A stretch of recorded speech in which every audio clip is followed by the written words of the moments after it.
psycho MC. Fucking with the kid, I have your life on empty. I'm a killer. You don't wanna say the wrong thing. I'ma turn you to an angel. I'm handing out wings. I'm a killer. Cowards talk tough around town till you catch them in the streets and nobody's around. I'm a killer. It's gonna be whatever it's gonna be. Take a good look. I'm the last one you gon' see. I'm a killer. Y'all suck my dick, you know the rest. No respect. This is Vapor Rub. We open chests. Fucking with the JIW, you know the rest. Got a couple hundred murders on wax with no arrest. I could be your best friend or your worst enemy. Buy you a drink to murder you after your first Hennessy. I just run through cowards to burn energy. Squatting pop at your cherry like losing your virginity. If you don't know nothing, make sure you learn this from me. I've been had the juice since I heard my first symphony. I'm the greatest alive, you feel different. Come back next week and see if he's still living. Still dipping, spitting with ill intentions. They playing like it's a game. Trust me, it really isn't. Bars on deck, I probably could build a prison. Either the greatest alive or the illest living. I'm a killer. You fucking with a psycho MC. Fucking with the kid, I have your life on empty. I'm a killer. You don't wanna say the wrong thing. I'ma turn you to an angel. I'm handing out wings. I'm a killer. Cowards talk tough around town till you catch them in the streets and nobody's around. I'm a killer. It's gonna be whatever it's gonna be. Take a good look. I'm the last one you gon' see. I'm a body killer. on the street, murder in the first degree. Homie, corny MCs, none of these fools seeing me. Up and down the highway, busting these moves frequently. I score easily. I'm something like a deity. 40 in my palm, won't hesitate to squeeze. Leave your face looking like chopped cheese on the road, please. I roll with nothing but ex-cons, parolees, smoking rollies, but I roll you in the rug for cheap. Me and John Jiggs like Leatherface and Voorhees, lead MCs to the slaughter with great ease. Like cattle and sheep, they food for my wolves to eat. Bar killers, you can't front on my infantry. Flatline, a bunch of clowns roaming the industry. Dig a grave for cocksuckers, put them 6 feet I'm a deep. killer. You fucking with a psycho MC. Fucking with the kid, I have your life on empty. I'm a killer. You don't wanna say the wrong thing. I'ma turn you to an angel. I'm handing out wings. I'm a killer. Cowards talk tough around town till you catch them in the streets and nobody's around. I'm a killer. It's gonna be whatever it's gonna be. Take a good look. I'm the last one you gon' see. I'm a killer. Yeah. Slap the shit out of one of you niggas. Get out your area. Get the fuck out the way, yo. One time move, John. Fuck out of here, nigga. Yo, Afro with John Jiggs, the flow beyond abyss, no paddle. Move like John Wick, supposed to God spit, flow scrabble. Break legs inverted, sledgehammer, break necks for certain. No fake death verdict, I spray the fresh open. I'm coming from the bottom of the barrel, put hollows in your apparel. Captain Lou Albano was cracking your bone marrow. Get your soul rattled in the microphone battle. When I catch your girlfriend, I'ma wax it with no candle. Dark alley trip, live wire, sought out to flip. Barbed wire around your attire, and you owe me the counterfeit. Feed you to the Italians for spilling the information. Yo, what up? What up, everybody? About to get this John Jiggs interview underway. Super excited. He's in the waiting room right now. He's ready to go in Zoom. Just wanted to say what up to everybody. We get this joint lit up, and then we'll get him in here, and we're ready to go. Hope everybody's having a good night. Let's just fucking get this thing underway. Admit him in here.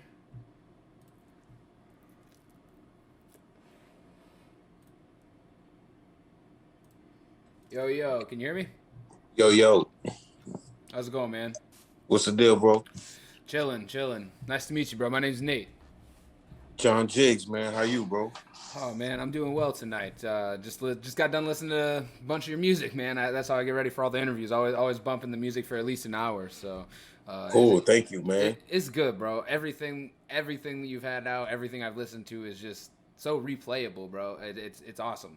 Super glad that I found you. I actually found you through a vinyl website too. I've been vinyl digging, and I was on Copenhagen Crates. I don't know how I found that website. I think it was through another producer through New York or something. But I found your Revolvers project on there and ended up getting that on vinyl and listening to it. And I was like, damn, this dude is fire. So I've been trying to like discover new artists through vinyl and stuff lately. So that was how I discovered you and everything. So that's dope, man. That's a dope story, man. Thank you. Hell yeah. How'd you start doing hip hop? What made you think, man, I could write some music? Oh man, this has been going on for a long time. I probably wrote my first rhyme when I was like maybe 12, 13. Okay. You know what I'm saying? But I had a big reason was I had an older brother as a DJ, And he used to play, he exposed me to a lot of different stuff, a lot of music. I was around him playing a lot of music, and um, I just come from a musical family. So like once I started to get older, I started to like kind of form my own taste as far as like what I like to listen to and things like that. And I probably try to, like I said, like 12, 13, I probably wrote my first rap. And that was like when that group Crisscross came out back in the day. I know a lot of people in my age group will tell you the same thing. Like, before that, we kind of just thought it was a adults only type of thing. You know what I'm saying? But then when I know me and a lot of other people I know, like when we saw Crisscross, we were like, oh shit, like, kids could rap. So, Okay. you know what I'm saying? So that's when cool. I started writing my own rhymes, and I just it says hip hop has always just been there, like second nature kind of.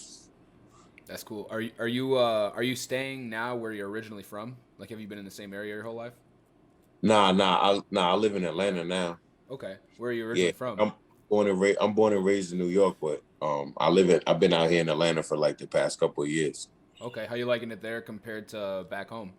Atlanta's cool. Like I like the vibe is cool. It's like way more laid back, and it's chill out here. You know what I'm saying? That's dope. For the most part, I rock with it. What's the most important thing you took with you from New York to Atlanta? Probably just the hustle. You know what I'm saying? In New York, if you want to stand out, you gotta go harder than everybody else, and you gotta, you know what I'm saying? You gotta steady. You gotta steadily be on your grind. You always gotta be sharp and be on your toes. You know what I'm saying? So like that's something that brought me here. Is like a lot of times I feel like sometimes I have to slow myself down because it just doesn't move that fast here. You know what I'm saying? Okay, that's cool. What does hip hop mean to you in general? It's kind of a generalized, very broad question, but I always like to hear what everybody says. It's hip hop it's a lifestyle. You know what I'm saying? It's the way we talk, it's the clothes we wear, it's the way we walk, it's the way we wear our hair. You know what I mean? Hip hop is this shit right here. You know what I'm saying? Like it just, I don't know. It's like I said, it's like a lifestyle. It's like it's not even something you do, it's just like something you live, hip hop is like, I don't know. To me, hip hop is like air, you know what I'm saying? Like it's like water, you know what I'm saying? Hell yeah. You know what I mean? Definitely. What would and to kind of add on to that, what would define an MC to you? An MC, to me, an MC should be obviously he should be sharp, he should be witty, or she, right? I don't want to be sexist. Definitely. She should be witty. An MC should definitely be educated. You know what I'm saying? Have at least some level of education where they can teach you something or show you something or whatever. An MC, I think an MC I think one of the most important things is MC, you have to have rhythm. You don't have rhythm, you can't rap. Or you're not going to rap, it's not going to be good. You know what I'm saying? You got to have rhythm. I'm trying to think. Yeah, it definitely should have rhythm. You got to have a good ear for production. You know what I'm saying? Obviously, if you're going to be a good MC, you got to pick beats that are going to complement what you bring to the table vocally. Definitely. You know what I'm saying? All of that stuff, you definitely got to have, I think you should have a sense of humor. Even if it's subtle, you should have like a sense of humor. You know what I'm saying? I think, but I think nowadays MCs, they probably don't value being funny on the mic as much as they should. And myself included. Like I think every now and then it's like Redman is one of the illest. You know what I'm saying? And I think that's part of it because some of the shit he says is just funny. It's just straight up funny. You know what I'm saying? Definitely. One of my buddies, the guy that I do video for here in the city, Stock Marley, he's gonna have a project drop later this year. But he said one of the reasons he likes Action Bronson a lot is because of that reason. Yeah. Like he'll just say some outlandish shit, and it's just like funny, and it works. Just like Currency.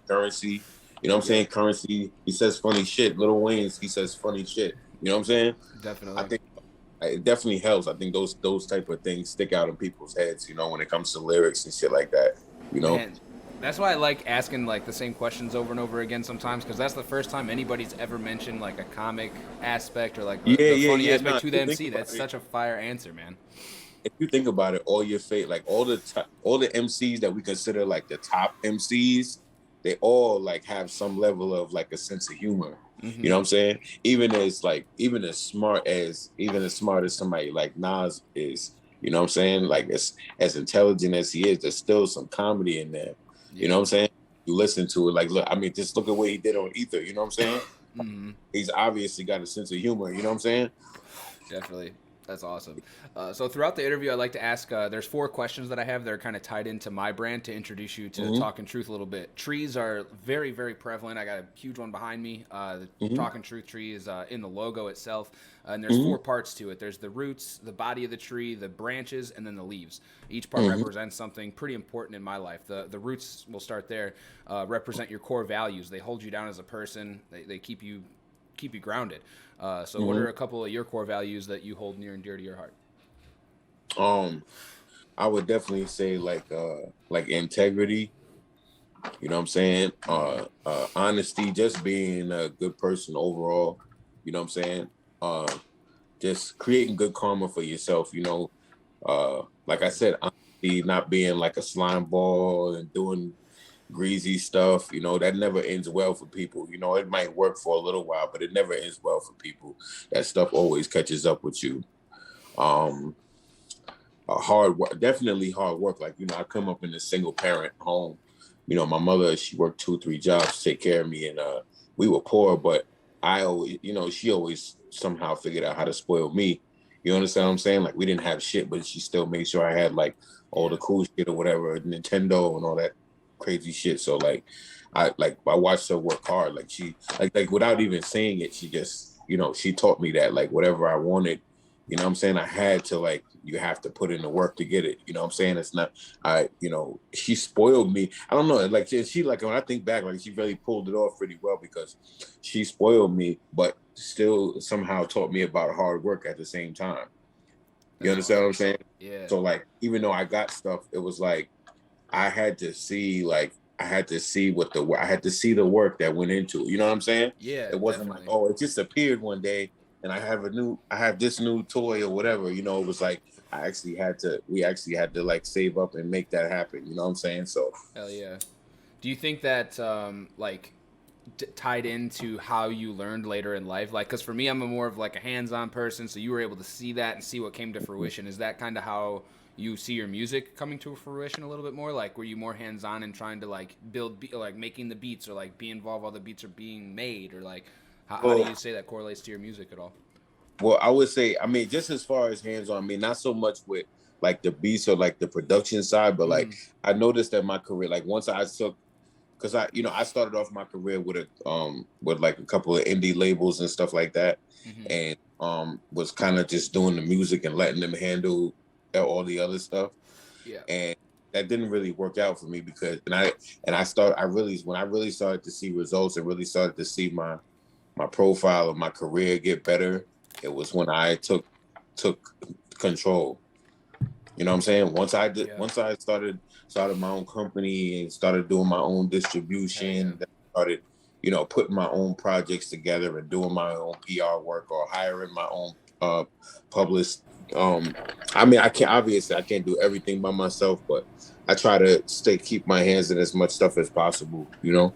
Mm-hmm. Finding confidence in yourself, is that something that's always come naturally to you? Is that something that you kind of had to come into? Um, I would say it's I mean, it just takes experience. You know, I come from the background that I come from. I come from, you know, when I first started doing the music, I was in a group for a very long time. I was in a group called the 495 Boys, and you know, you can become very complacent in those types of situations because you always have that support system or that safety net or whatever. You know what I'm saying? Yeah. Um, so in 2000, I believe it was like maybe 2012 is when I decided to go solo Okay. and go, you know, and put out when we start working on my first solo project. And that, you know, that was actually terrifying. You know what I'm saying? Because Yeah. here I am. I was in a group with 3 other guys. It was 4 of us.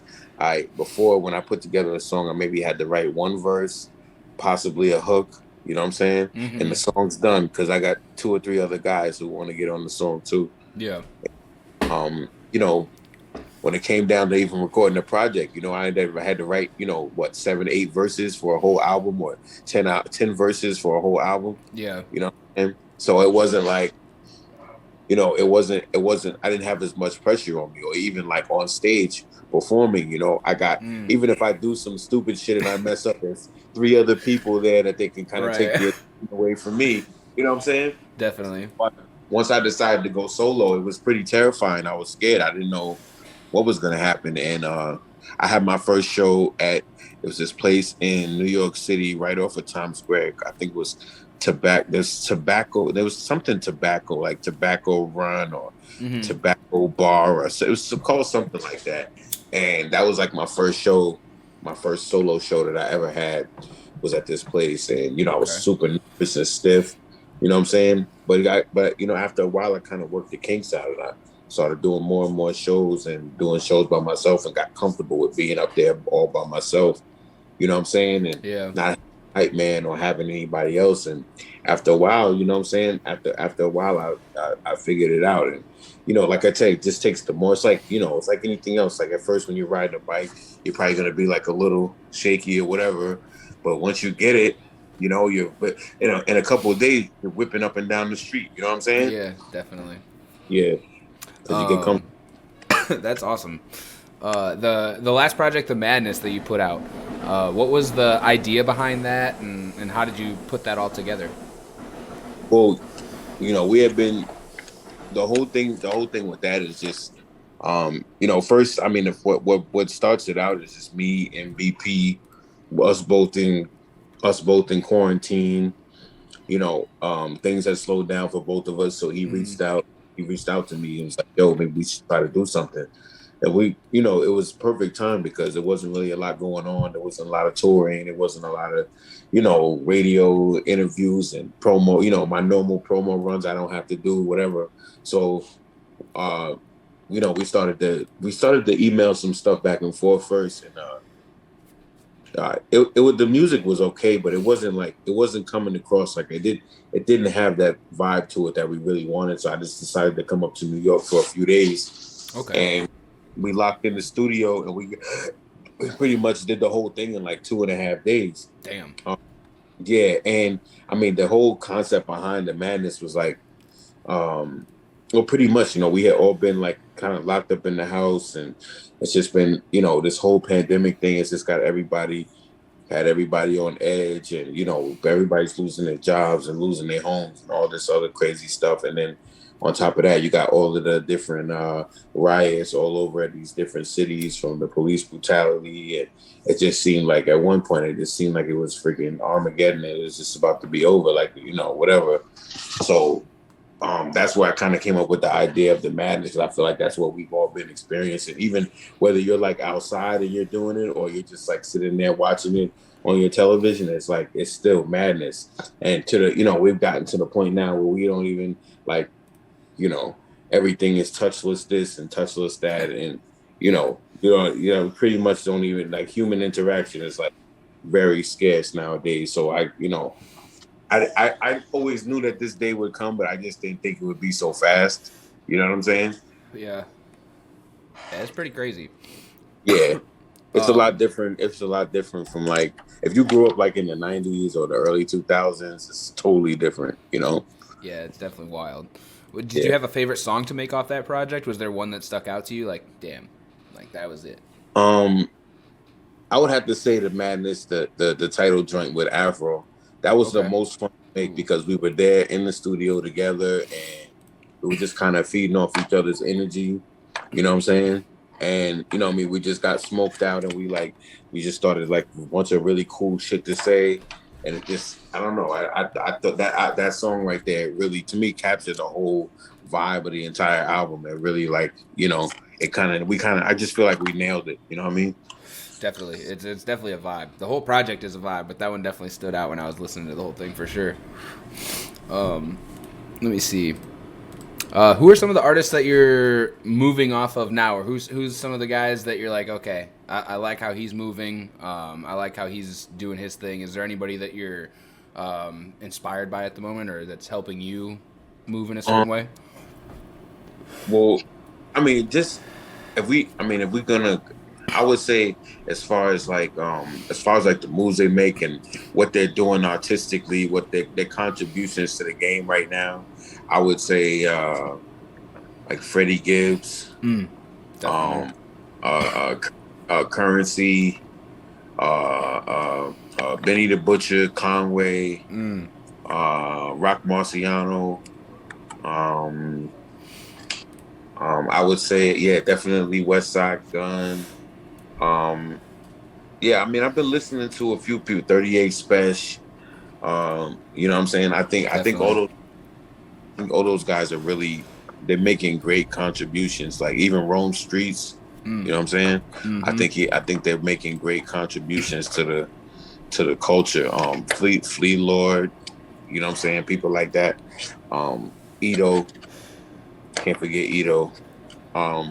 Yeah, guys like that, you know what I'm saying? Just like this independent, like I love this whole vibe that we have going right now. You know what I'm saying? That we all, and it's like everybody's eating, everybody's doing their thing, everybody's, getting their everybody's getting their little runs and everything, and it's a beautiful thing, like right now it's like wide open. Like it's a hell of a time to be like a hip-hop fan right now, you know what I'm saying? Because you're gonna get so much dope shit, you know what I'm saying? Speaking of being, I mean, what's the best way that hip hop fans can support even you personally, like in the time of a pandemic when there's no shows, there's no tours? Or is there merch that you planning on putting out? Like, what's the best way that like a new fan or even a current fan can support you the most? Well, as far as the merch, yeah, there's always merch available. You can go to my my Instagram page. I definitely got some stuff up there. And then also too, I mean, you mentioned shows. Like right now, I'm doing a virtual tour where I'll be streaming exclusively to cities. We just did New York last Saturday. We do, and then this Friday we have Philadelphia. You know what I'm saying? Everybody, go and grab your tickets. Right now, right now we're doing a deal where the first 20 people they get 50% off. You know what I'm saying? Shout out to Color TV. They're the one who created this software, the streaming software. It's a really cool app. I advise people to download the app. It's called Color TV. But yeah, you can definitely check out me, Shabam Sadiq, Nam Nitty. DJ Tiger will be doing a live show exclusively to the city of Philadelphia this Friday at 8:00. Awesome. Let's see. I got another branded question for you, having to do with the body of the tree. Represents the people that you keep around you, helps keep you up and keeps you sturdy. So how important is it to keep people around you? Like you said, nobody's gonna have the same vision or the same passion for the stuff as you, but like how important is it to build a team around you that does have kind of the same vision and the same like want to get something for you produced and made? Well, it is. No, it's super, super important. And the thing about it is, once you build a strong team and you guys stay together, and the more you work together, the more they do understand your vision. You know what I'm saying? Like, I have an incredible manager by the name of Digital or Irving Flack. You know what I'm saying? We've been working together for about 5 years now, and he definitely understands what I'm trying to do. You know what I mean? And he kind of just, he kind of just sets things up for me so that I can go ahead and pretty much bring it home. You know what I'm saying? Yeah. That's kind of how it works. And it's not just him, but also publicists, a couple of different publicists that I work with. You know what I mean? And then my distribution company, now they're kind of stepping in and helping me with some different label services and stuff like that. So that always helps. You know what I mean? But yeah, it's super. Like I said, I told you before, like nobody can do this all by themselves. There's no way possible. You're gonna have to get some type of some type of help. You know what I mean? And you get your team together and you treat your team good, and you keep them close, because like I said, as the year goes on, you guys are really start to hone in on what the goal is, and you can start to trust people more with your vision. You know what I mean? Definitely. What was it like the first time somebody told you that your art affected them in a positive way? That felt good. It was super duper powerful. Hell yeah. It was a long time. It was a long time ago. I would say that, but I definitely, those moments when people acknowledge you for more than just, okay, yeah, it's cool to listen to. Like when you actually have an effect on people's lives, man, it's really a great thing. You know what I'm saying? I definitely got to experience a lot of that when I went to Europe. Like, you know, people in the States, they like music and shit, but yeah, you know, overseas, they really like, it's like when you come, it's like when you arrive in their city, it's like an event. It's like a real event. You know what I'm saying? So I really got to experience that firsthand, like how much this art that we do, how much it touches people, you know. That's fire. What was your favorite place to go overseas so far? Or a couple of them even?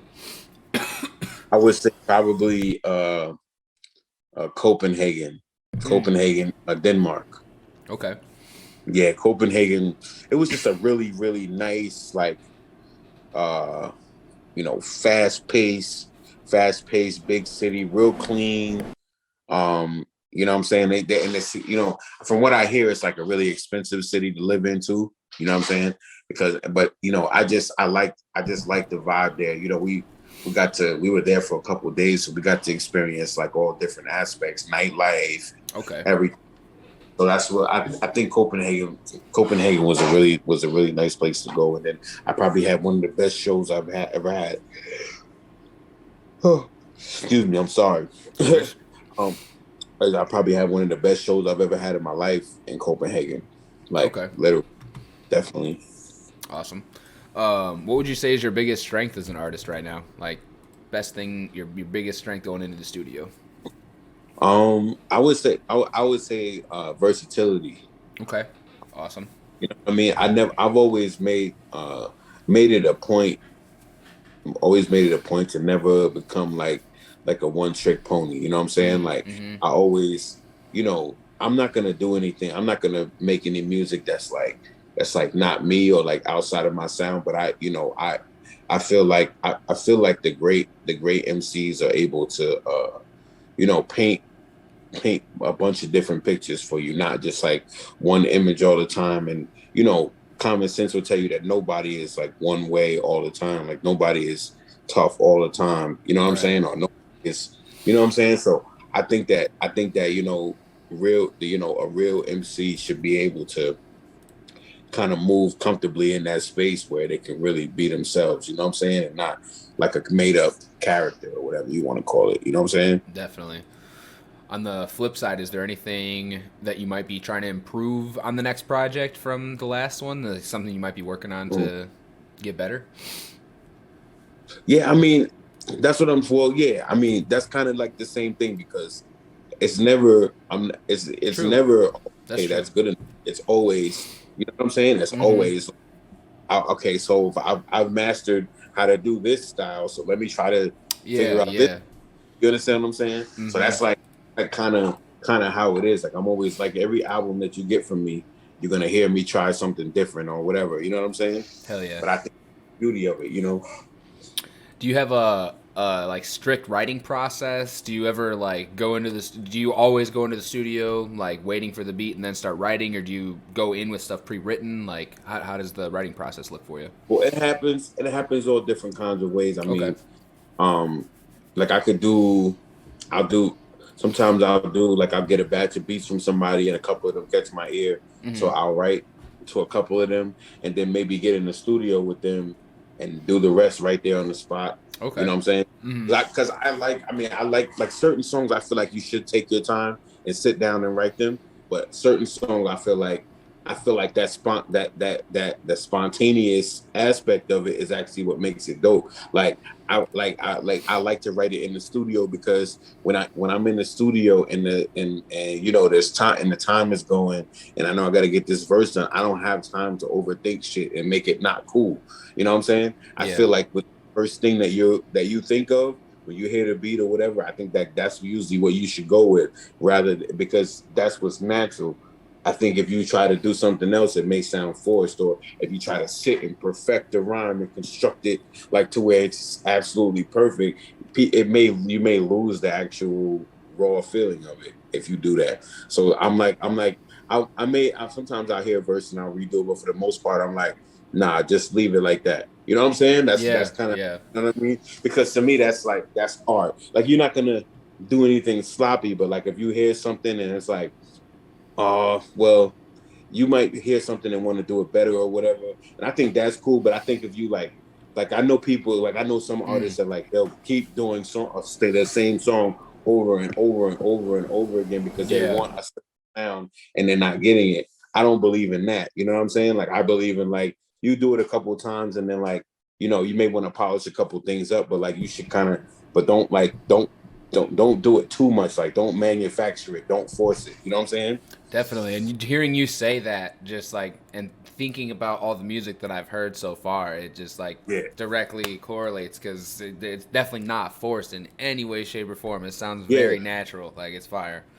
Yeah, that's what I'm saying. Like I like that, and a lot of that stuff that you hear, that's what I'm saying. Like I'll sit there and write that shit in 15 minutes and then go in there and do it. You know what I'm saying? And to me, that's almost like a freestyle because it's like you just whatever comes in your head, you're kind of just putting that shit together and you're going in there and you're spitting it out. And I remember actually when you talk about the Revolvers project, a couple of those records I actually didn't even write them either. Like the Cold record, Mm-hmm. the cold record. I didn't write that shit down. I Dang. started did like 4 bars at a time. I do 4 bars, listen for a second, and then come back, and then come back, and then come back. And I did Okay. both the verses like that. And honest, when I listen to that shit, even to this day, I'm like, yo, that shit sounds so Dude. like natural and fluent. Like I would like to get to the point where I could do that for like a whole album where I don't write it down, but I just kind of put it together in my head and do it. You know what I'm saying? Hell yeah. That's awesome to hear. I'm going to have to run that one back like directly Yeah, after the interview. if you listen to it, you could tell that that's what I did. I mean, I guess I could tell because I know, you know what I'm saying? Yeah. But like I remember being in the studio and being like, yo, I kind of didn't write this shit, and then just like having the ideas in my head, and then just like, and it didn't take me any longer than any other time. It just like, I think it's cooler to like say exactly what's on your mind and exactly what's on your heart, and you know what I'm saying, rather than like sit there and like, oh, what's the illest way to say this, and sometimes you can lose the allure of it. You know what I'm saying? Definitely. I got the third tree question for you here, the branches question. Again, that represents the experiences that you had in life. So, is there a certain experience maybe in the last year that's helped you grow as a person? Absolutely. Yeah, we spoke about it. I mean, the whole pandemic thing. I mean, Mm-hmm. we really had to like, you just had to like kind of figure out other ways to get things done, and you know what I'm saying. Just Yeah, we all kind of had to like tough it out a little bit with certain shit. You know what I'm saying? It was just like definitely. it's like a little bit different, and we figured it out. I mean, you know what I'm saying? And I think over the last year, I think if you ask anybody, have they grown? It's like you had no choice but to like to have grown and like figured out alternate ways to get things done, and just it's just I mean all this time at home is like it's like soul searching type shit, like if you like I feel like if you've been in like a scumbag your whole life and then like you got this last year to like really think about all the shitty things you've done, you might be, you know what I'm saying, you might have come out of this and been like, I'm gonna try to be better, you know what I'm saying, because it's real though, you know what I'm saying? Yeah, Because definitely. normally we just do shit and we don't think about it and we just do on to the next thing. But Oh now yeah. you've had like a whole 18 months to just sit at home and kind of like reminisce on like all the shitty things you've done. So it's like you really might, because it's like you have this time to like really look at yourself and be like, damn, that was fucked up what I did, yo. You know what I'm Hell yeah. saying? Definitely. I feel that for I sure. feel like that, just like I said, like I feel like you have to, if you're human, you had to have grown in this past year or so, Yeah, if you didn't, I don't know, man. That's kind And of weird. Like I feel really like weird. everybody like kind of is gonna like, has already, or is gonna be coming out of the house with like a new attitude, like, you know what I'm saying? Trying to Yeah, like, you know what I'm saying? Trying to like wipe the slate clean or whatever. definitely. Um, Outside of music, what's your favorite way to make somebody smile? Um, I'm trying to think.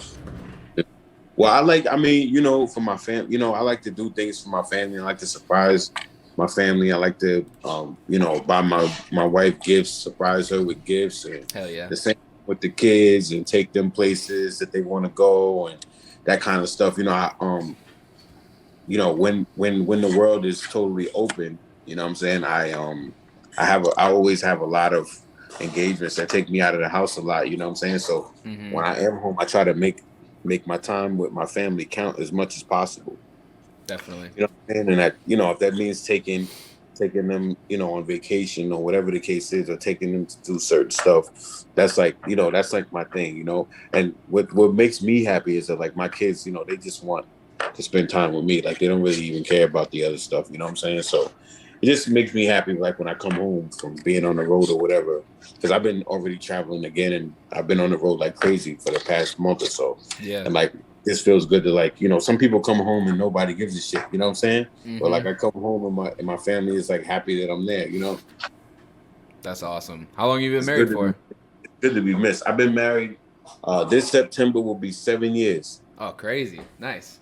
Yeah. This September will be 7 years. 1 year for me. That's Oh, awesome. okay. Dope. Welcome, man. Yeah, you don't realize how much it sucks yet. That's good.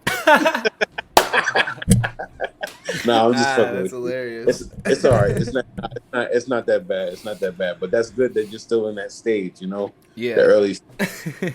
It's nice. It's not so bad. It really Yeah, hasn't been so different from the last like 2 years, honestly. Like I don't know. I haven't felt it yet, but I'm sure we'll get some bumps in the No, I road, but mean, we'll, like we'll I said, conquer them as well. it has its ups and its downs. It's hard. It's hard work sometimes. You have Yeah. kids. No. You got.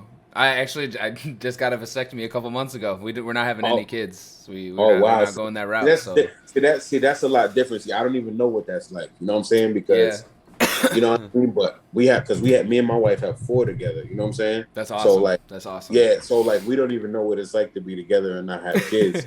That's all it Man, was with us. And when we got a dog and got married in the same week, so it was just us, and then we got a family. It's crazy. yeah. It's just like it changes. The kids aspect of it. It changes things a lot. You know what I'm saying? I'm sure. But it also makes you appreciate your woman even more. Like when you see the kids taken care of, and they, you know what I'm saying, and they got, Oh yeah. they have manners and all that stuff. Because I mean, they don't get it from me. I'm not here that. You know what I'm saying? So like she's teaching them all the good shit. You know what I'm saying? And like you see your kids, and it makes you like, you know what I'm saying? That's awesome. Makes you appreciate your woman even more. We see how she takes care of the kid, and we just got a dog too. You know what I'm saying? Hell yeah. So that's the kid. That's cool. How would you define success, or what does success look like to you? Success is success. Okay, so to me, success is like a legacy, right? Mm-hmm. A legacy where like how we were talking about Nas earlier. We were talking about like how these motherfuckers have been like they've been mentioned in hip hop history for the past 10, 20, 30 years, and it's they are forever cemented. Like there's nothing you could do to take away from Nas's legacy or Jay-Z's legacy or Biggie or Pac or anybody, Eminem, any of them. You know what I'm saying? Yeah. It's like they're cemented like that. It's timeless music, and you could still go back to any one of their early albums and be like, yo, this shit still bangs. You know what I'm saying? Yeah. So that's like number one thing for success. And then obviously me as a man with a family, just us, everybody being comfortable and being, nobody, I grew up, like I told you before, I grew up poor, you know what I'm saying? So like, I don't want my kids to grow up that way, you know what I'm saying? Because it wasn't fun, you know what I'm saying? It wasn't like, because I told you I had a hardworking mother. So I spent, from the age of 7 years old, I've been home by myself. I've been, you know what I'm saying? Because Yeah. we have a choice, you know what I'm saying? And Right. I've been taking care of myself. And my kids, my kids are 13 and we don't leave them here. You understand what I'm saying? Because it's just not, I just want to grow up a different way. You know what I'm saying? Definitely. So yeah, I mean that's success, everybody being comfortable, not having to worry about, where their next meal is gonna come from, or, if they got a roof over their head and that type of stuff. You know what I'm saying? Man, it's just crazy. Every time I pick an artist to like ask to interview, or like I'm like, man, I gotta interview this guy. His music is perfect. Like, there's no way this guy like isn't gonna, dude. Everybody says the same. Like you just said, you literally just answered my next question by mentioning the legacy shit. Because I always ask what you want your legacy to be when you leave the earth is, and you pretty much just explained that. And then you also mentioned timeless music while explaining what a legacy is, and like that is something that's mentioned in every other stream. Like every artist that I interview, like, hey, your music is timeless. Why is it important that your music's timeless? So it's just like, it's just it's the questions at the end of the interview just come. Everything's coming full circle. Like, you're a perfect Talkin Truth artist. Like, there's no way I'm never gonna not follow your next move or what you're doing. Like, it's just dope. Everything that you're saying is awesome, man. I appreciate you coming on so much. It's been dope. I got a couple more questions for you if you don't mind. Yeah. The last part of the tree is the leaves, and that represents the lessons. So is there a lesson that you learned as a kid, maybe that we haven't talked about yet, that still sticks with you today?